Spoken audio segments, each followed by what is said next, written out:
The Red House Mystery by A. Milne.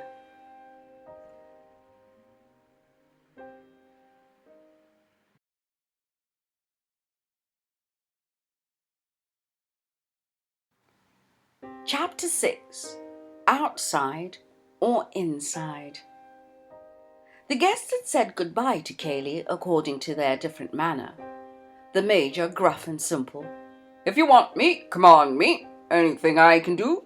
Goodbye." Betty, silently, sympathetic, with everything in her large eyes which she was too much overawed to tell. Mrs. Calladine, protesting that she did not know what to say, but apparently finding plenty. And Miss Norris, crowding so much into one despairing gesture that Cayley's unvarying "thank you very much" might have been taken this time as gratitude for an artistic entertainment. Bill had seen them into the car, had taken his own farewells, with a special squeeze of the hand for Betty, and had wandered out to join Anthony on his garden seat. "Well, this is a rum show," said Bill, as he sat down. "Very rum, William." "And you actually walked right into it?" "Right into it," said Anthony. "Then you're the man I want. There are all sorts of rumours and mysteries about, and that inspector fellow simply wouldn't keep to the point when I wanted to talk to him about the murder or whatever it is, but kept asking me questions about where I'd met you first and all sorts of dull things like that. Now, what really happened?" Anthony told him as concisely as he could all that he had already told the inspector, Bill interrupting him here and there with appropriate "good lords" and whistles. "I say, it's a bit of a business, isn't it? Where do I come in exactly?" "How do you mean?" "Well, everybody else is bundled off except me, and I get put through it by that inspector as if I knew all about it. What's the idea?" Anthony smiled at him. "Well, there's nothing to worry about, you know. Naturally, Birch wanted to see one of you as to know what you'd all been doing all day, and Cayley was nice enough to think that you'd be company for me, as I knew you already, and, well, that's all." "You're staying here in the house?" said Bill eagerly. "Good man, that's splendid." "It reconciles you to the departure of some of the others?" Bill blushed. "Oh, well, I shall see her again next week anyway," he murmured. "I congratulate you. I liked her looks. And that grey dress, a nice comfortable sort of woman." "You fool, that's her mother." "Oh, I beg your pardon. But anyhow, Bill, I want you more than she does just now, so try and put up with me." "I say, do you really?" said Bill, rather flattered. He had a great admiration for Anthony, and was very proud to be liked by him. "Yes, you see, things are going to happen here soon." "Inquests and that sort of thing?" "Well, perhaps something before that. Hello, here comes Cayley." Cayley was walking across the lawn towards them, a big, heavy-shouldered man, with one of those strong, clean-shaven, ugly faces which can never quite be called plain. "Bad luck on Cayley," said Bill. "I say, I ought to tell him how sorry I am and all that sort of thing. It seems so dashed inadequate." "I shouldn't bother," said Anthony. Cayley nodded as he came to them and stood there for a moment. "We can make room for you," said Bill, getting up. "Oh, don't bother, thanks.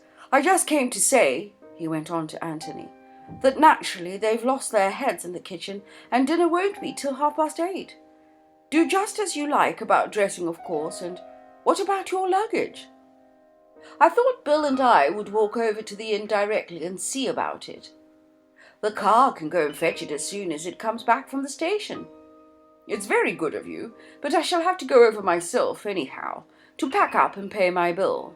Besides, it's a good evening for a walk. If you wouldn't mind it, Bill?" "I should love it." "Well then, if you leave the bag there, I'll send the car around for it later." "Thanks very much." Having said what he wanted to say, Cayley remained there a little awkwardly, as if not quite sure whether to go or stay. Anthony wondered whether he wanted to talk about the afternoon's happenings, or whether it was the one subject he wished to avoid. To break the silence, he asked carelessly if the inspector had gone. Cayley nodded. Then he said abruptly, "He's getting a warrant for Mark's arrest." Bill made a suitably sympathetic noise, and Anthony said with a shrug of the shoulders, "Well, he was bound to do that, wasn't he? It doesn't follow that. Well, it doesn't mean anything. They naturally want to get hold of your cousin, innocent or guilty." "Which do you think he is, Mr. Gillingham?" said Cayley, looking at him steadily. "Mark? It's absurd," said Bill impetuously. "Bill's loyal, you see, Mr. Cayley." "And you owe no loyalty to anyone concerned?" "Exactly. So perhaps I might be too frank." Bill had dropped down on the grass, and Cayley took his place on the seat, and sat there heavily, his elbows on his knees, his chin on his hands, gazing at the ground. "I want you to be quite frank," he said at last. "Naturally, I am prejudiced where Mark is concerned. So I want to know how my suggestion strikes you, who have no prejudices either way." "Your suggestion?"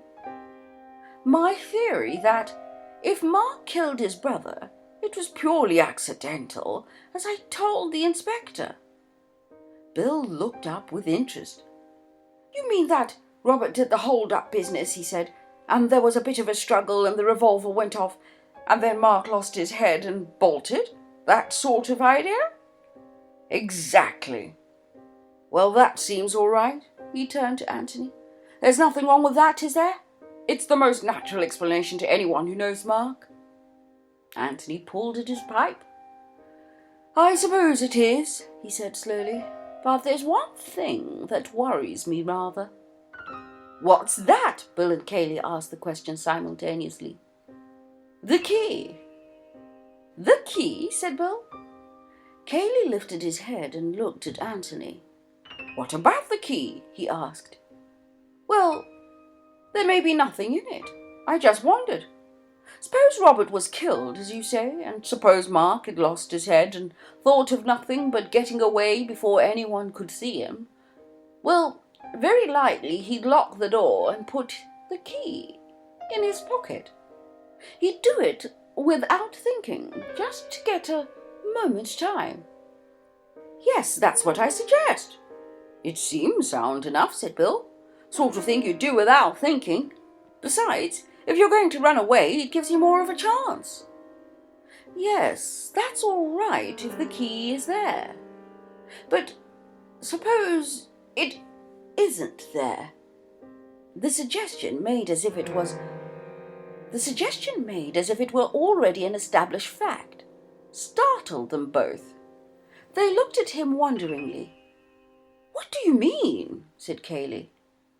"Well, it's just a question of where people happen to keep their keys. You go up to your bedroom and perhaps you like to lock your door in case anyone comes wandering in when you've only got one sock and one pair of braces on. Well, that's natural enough, and if you look round the bedrooms of almost any house, you'll find the keys all ready, so that you can lock yourself in at a moment's notice. But downstairs, people don't lock themselves in. It's really never done at all. Bill, for instance, has never locked himself in the dining room in order to be alone with the sherry.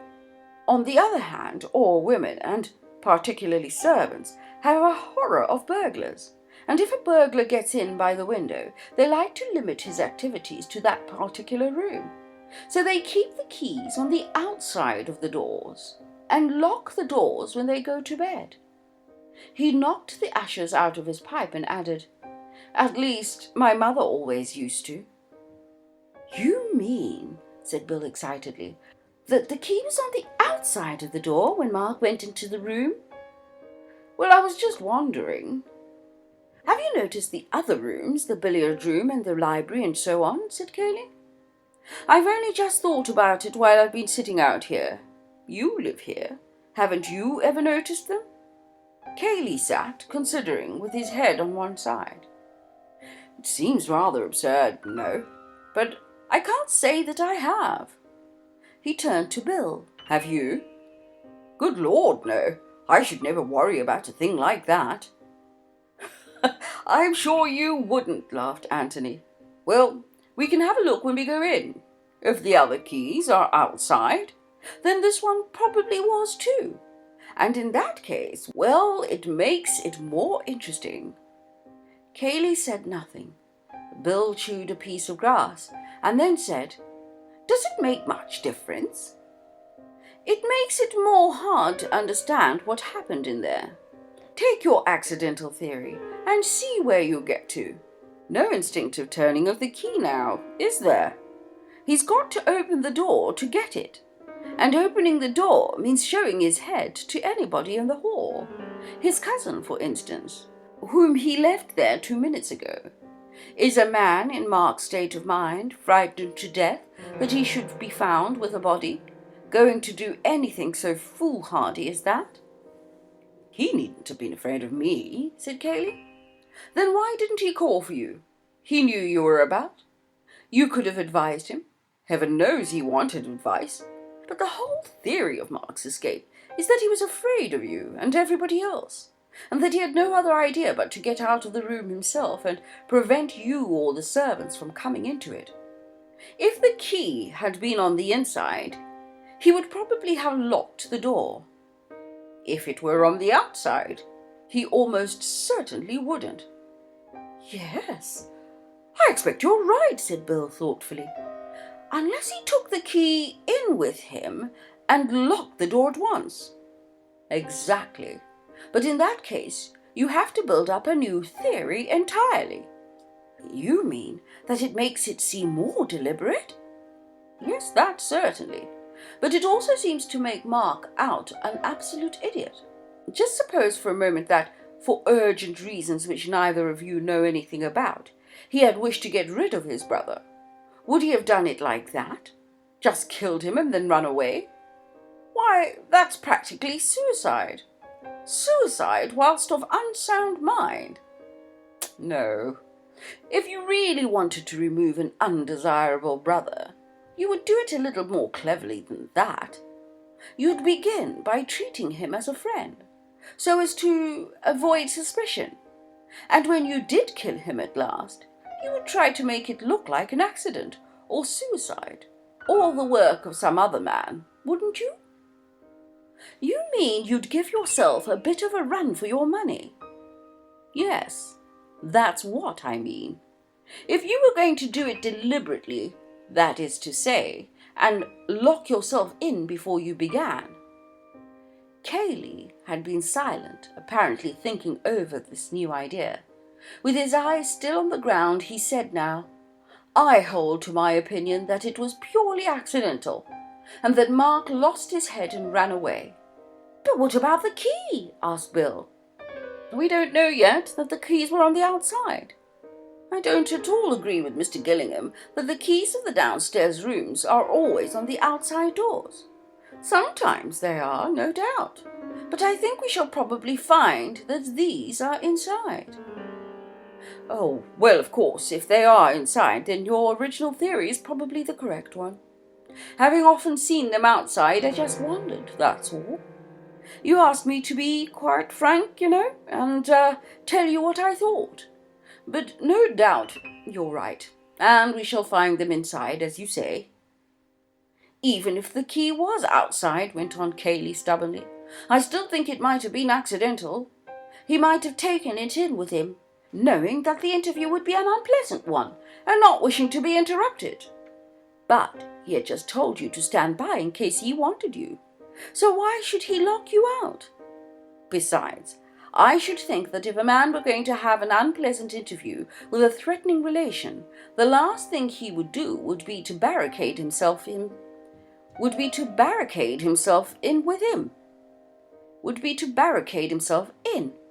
him. He would want to open all the doors and say, "Get out of it!" Cayley was silent, but his mouth looked obstinate. Anthony gave a little apologetic laugh and stood up. Well, come on, Bill, he said. We ought to be stepping. He held out a hand and pulled his friend up. Then, turning to Cale, he went on. You must forgive me if I've let my thoughts run on rather. Of course, I was considering the matter purely as an outsider. Just as a problem, I mean, which didn't concern the happiness of any of my friends. That's all right, Mr. Gillingham, said Cayley, standing up too. It is for you to make allowances for me. I'm sure you will. You say that you're going up to the inn now about your bag? Yes. He looked up at the sun and then round the parkland, stretching about the house. Let me see, it's over in that direction, isn't it? He pointed southwards. Can we go to the village that way, or must we go by the road? I'll show you, my boy, said Bill. Bill will show you. The park reaches almost as far as the village. Then I'll send the car round in about half an hour. Thanks very much. Cayley nodded and turned to go into the house. Anthony took hold of Bill's arm and walked off with him in the opposite direction.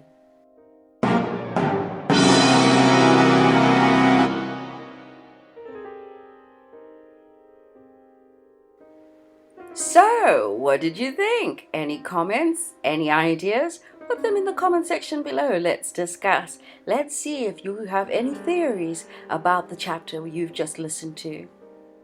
Thank you for watching, and please remember to like this video.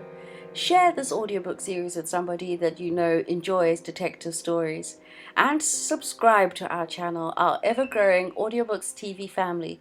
We'd really love you to be a part of us. And click the notification bell so that you don't miss out when we next upload. The next chapter coming tomorrow.